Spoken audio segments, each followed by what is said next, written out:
Hujambo na karibu tena mtazamaji wa The World News katika kipindi hiki cha ulimwengu wa siasa. Mimi ni Adam Hussein. Taharuki imetanda katika eneo zima la Mashariki ya Kati kutokana na mashambulizi ya anga yaliyofanywa na Israel katika mji mkuu wa Iran, Tehran, siku ya Ijumaa alfajiri, pamoja na maeneo mengine katika taifa hilo ikiwa ni yale yenye vinu vya nyuklia. Milipuko mikubwa ilisikika kote Tehran, huku Israel ikitangaza kuwa imelenga maeneo ya nyuklia na vituo vya kijeshi. Lakini pia ni juu ya kifo cha baadhi ya makamanda wa Iran akiwemo Hussein Salami. Mashambulizi haya yanakuja wakati wa mvutano kati ya nchi hizo mbili ukifikia kiwango cha juu kabisa kufuatia maendeleo ya haraka ya mpango wa nyuklia wa Tehran. Israel ilisema itaishambulia Iran katika kipindi cha kabla ya mwezi wa Mei, lakini kutokana na kile ambacho bwana Donald Trump alieleza Israel kwamba iwe na subira, Israel sasa subira yake imeisha na hatimaye imeamua kufanya shambulizi hilo. Lakini ni nini mustakabali wa Mashariki ya Kati? Hali sasa imekuwa tete katika eneo zima la Mashariki ya Kati.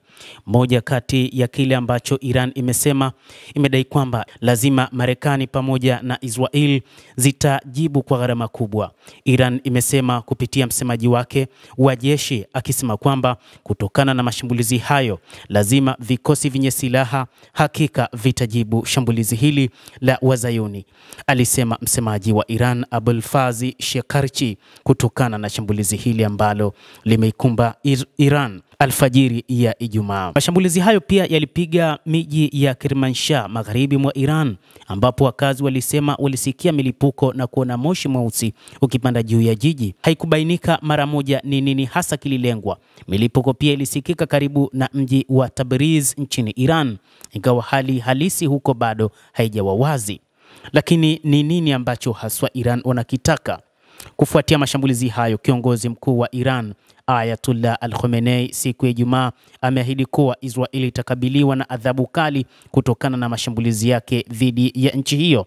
Khamenei ametoa taarifa hiyo iliyotangazwa na shirika la habari la serikali IRNA, ambayo pia ilithibitisha kuwa maafisa wakuu wa kijeshi na wanasayansi wameuawa katika shambulizi hilo.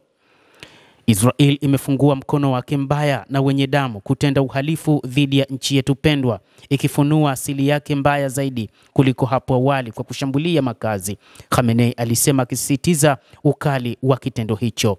Hili limetumiza sana, lazima tutajibu.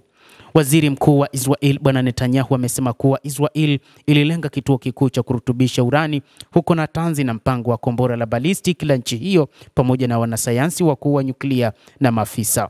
Hata hivyo, kutokana na hali hii, wachambuzi wa mambo wanasema sasa Mashariki ya Kati inaenda kuchafuka kutokana na namna Iran ilivyochukizwa na shambulizi hili. Hata hivyo, wachambuzi wa mambo wanasema kwamba kuna uwezekano mkubwa makombora mazito yakaanza kurindima wakati wowote, lakini ndege zisizokuwa na rubani za Iran kadhalika, pamoja na kutokea katika mataifa mengine ikiwa ni pamoja na Yemen, hususan katika makundi ya Wahouthi, lakini pia na kundi lingine la Hezbollah la Lebanon, lakini pia inatajwa kwamba kuna mataifa kama vile Jordan na maeneo mengine huenda yakaungana kwa ajili ya mapambano katika eneo hilo dhidi ya Israel.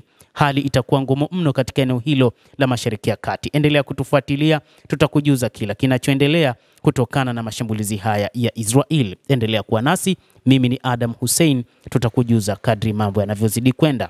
Endelea kutufuatilia, usisahau kulike, kucomment na kusubscribe channel yetu hii.